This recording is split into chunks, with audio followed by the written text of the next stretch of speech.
berdoa yuk ya Allah. Ya Allah. Ya Allah. Allahu Akbar. Berdoa yuk namanya. Allahu Akbar.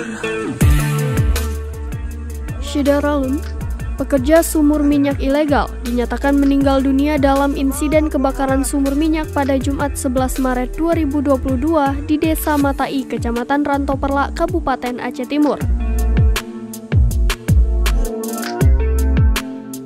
Korban yang meninggal tersebut atas nama Safrizal 29 tahun, merupakan warga Blangbarom, Kecamatan Rantoperlak, Kabupaten Aceh Timur. Berdasarkan keterangan medis, korban mengalami luka bakar di bagian wajah, luka di tangan kanan, dada, punggung, betis kanan dan betis kiri, dan luka bakar di bagian perut. Sebelumnya kebakaran sumur minyak ilegal di Desa Matai, Kecamatan Rantoperlak terjadi sekitar pukul 23 waktu Indonesia Barat.